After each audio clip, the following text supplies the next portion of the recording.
नमस्कार, मैं हूं विजय विद्रोही। आप देख रहे हैं अनकट। वैसे तो मैं कौन होता हूं किसानों को राय देने वाला, और किसान मेरी राय भला सुनेंगे भी क्यों।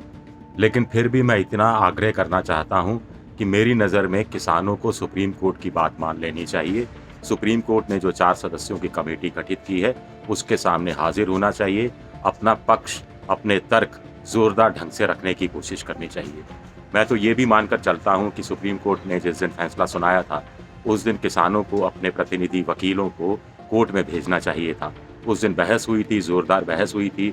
इसमें अगर किसानों के वकील होते तो वो भी बहस में हिस्सा लेते। प्रशांत भूषण, यशवंत दवे जैसे बड़े बड़े वकील थे, और वो कमेटी जो 4 सदस्यों की बन रही थी, उसमें से एक आध किसानों के जो समर्थक लोग हैं उनको शामिल करने में कामयाब हो सकते थे।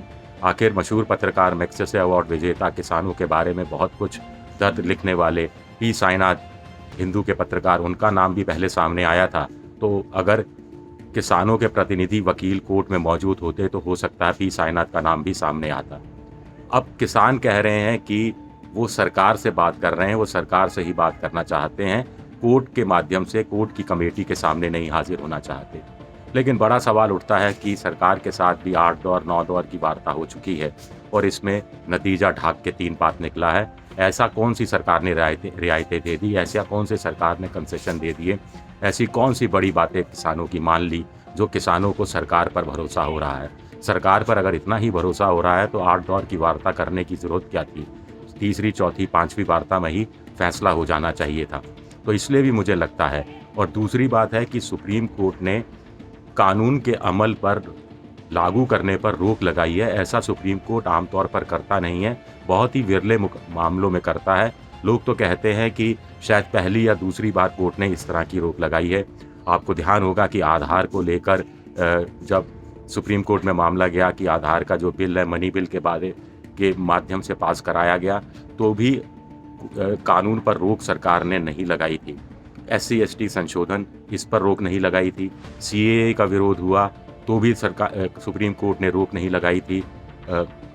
जो चुनाव में इलेक्टोरल बॉन्ड वाला मामला है, वो भी सुनवाई सुप्रीम कोर्ट में चल रही है, लेकिन सुप्रीम कोर्ट ने उस कानून के अमल पर भी रोक नहीं लगाई है। और किसानों को ये भी समझना चाहिए कि सुप्रीम कोर्ट की सहानुभूति किसानों के साथ है। बहुत टाइम बाद ऐसा हुआ है जब सुप्रीम कोर्ट ने किसी जन विरोधी आंदोलन को इस रूप में तरजीह दी है कि उसको गांधी जी के सत्याग्रह से तुलना की है, अहिंसक होने की सलाह दी है। ये तो सुप्रीम कोर्ट का फर्ज बनता ही था। और ये तक कहा कि आंदोलन चाहे तो किसान जारी रख सकते हैं, बस जगह कौन सी हो, वो हो या कोई दूसरी हो। तो इतनी बड़ी रियायत मुझे लगता है कि सुप्रीम कोर्ट ने अभी शायद किसी को नहीं दी होगी। किसानों के दुख दर्द को समझा है, ये कहा है कि किसान मर रहे हैं, सरकार से कहा है कि आप समझौता क्यों नहीं करते, बीच का रास्ता क्यों नहीं निकालते, आप इतनी संवेदनशीलता आपकी कहाँ ख़त्म हो गई है। ये भी कहा कि जो बूढ़े लोग हैं, जो महिलाएं हैं, वो बच्चे हैं, उनको तो कम से कम घर भेज दीजिए, वो क्यों आंदोलन का हिस्सा बन रहे हैं। यानी वो रिस्क फैक्टर के तहत सुप्रीम कोर्ट की नज़र में आ रहे हैं। तो सुप्रीम कोर्ट ने अपनी तरफ से ये कंसेशन दिए हैं। और दूसरी बात ये है कि 4 सदस्यों की कमेटी के सामने अगर आप पेश होते हैं तो अपनी बात जोरदार ढंग से रखते हैं, तो कमेटी को ये सारी बातें इंदराज करनी पड़ेंगी, लिखित में उन सारी चीज़ें लेनी पड़ेंगी। और सुप्रीम कोर्ट में 2 महीने बाद जब रिपोर्ट जमा होगी तो फिर सुप्रीम कोर्ट अंतिम फैसला लेगा। ये रिपोर्ट जो है 4 सदस्यों की, ये अंतिम नहीं है। ये सिर्फ सुप्रीम कोर्ट कहानी समझना चाहता है, किसानों के दुख दर्द को समझना चाहता है। सुप्रीम कोर्ट ये समझना चाहता है कि आखिर किसान चाहते क्या हैं और उनकी मांगों को ना मानने की सरकार की अड़चन क्या है। अंतिम फैसला सुप्रीम कोर्ट को करना है। सुप्रीम कोर्ट जो रिपोर्ट है उसको खारिज कर सकता है, उसको स्वीकार कर सकता है, उस रिपोर्ट के आधार पर कोई नई जांच के आदेश दे सकता है।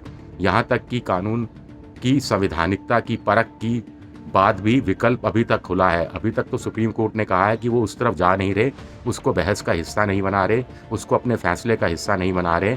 लेकिन रिपोर्ट जब सामने आएगी तो उसके बाद हो सकता है कि सुप्रीम कोर्ट उस तरफ भी ध्यान दे।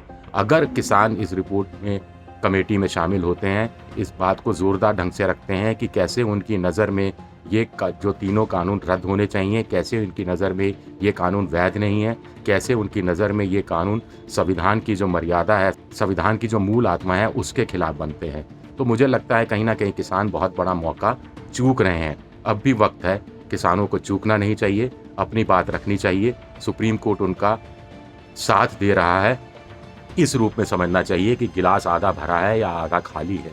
उन लोगों की बातों पे नहीं आना चाहिए जिनको लगता है कि सुप्रीम कोर्ट तो जो सरकार चाह रही थी वैसा कर रही है। भई आखिर सरकार नहीं चाहती थी कि कानून के अमल पर रोक लगे, लेकिन सुप्रीम कोर्ट ने कानून के अमल पर रोक लगाई। ये बहुत बड़ी बात है। इस बात को किसान जितनी जल्दी समझ लें उतना बेहतर है। किसानों के पास 60 दिन का वक्त बचा है। शुक्रिया।